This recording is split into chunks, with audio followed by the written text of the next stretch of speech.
লঙ্কা কি করে পারবো দিদি, মা যে তক্তার উপর রেখে দেয়, আমি যে নাগাল পাইনি। তবে থাকবে যাক।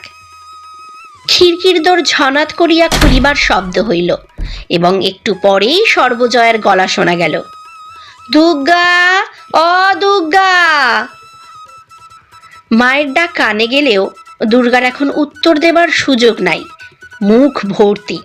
সে তাড়াতাড়ি জড়ানো আমের চাকলাকুলি খাইতে লাগিল।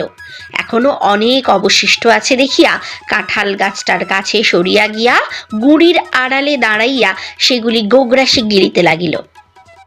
অপু তাহার পাশে দাঁড়াইয়া নিজের অংশ প্রাণপণে গিলিতেছিল, কারণ চিবাইয়া খাওয়ার তার সময় নাই। দুর্গা খালি মালাটা এক টান মারিয়া জঙ্গলের মধ্যে ছুড়িয়া দিল। ভাইয়ের দিকে চাহিয়া বলিল, মুখটা মুছে ফেল না বাদর, নুন লেগে রয়েছে যে। পরে দুর্গা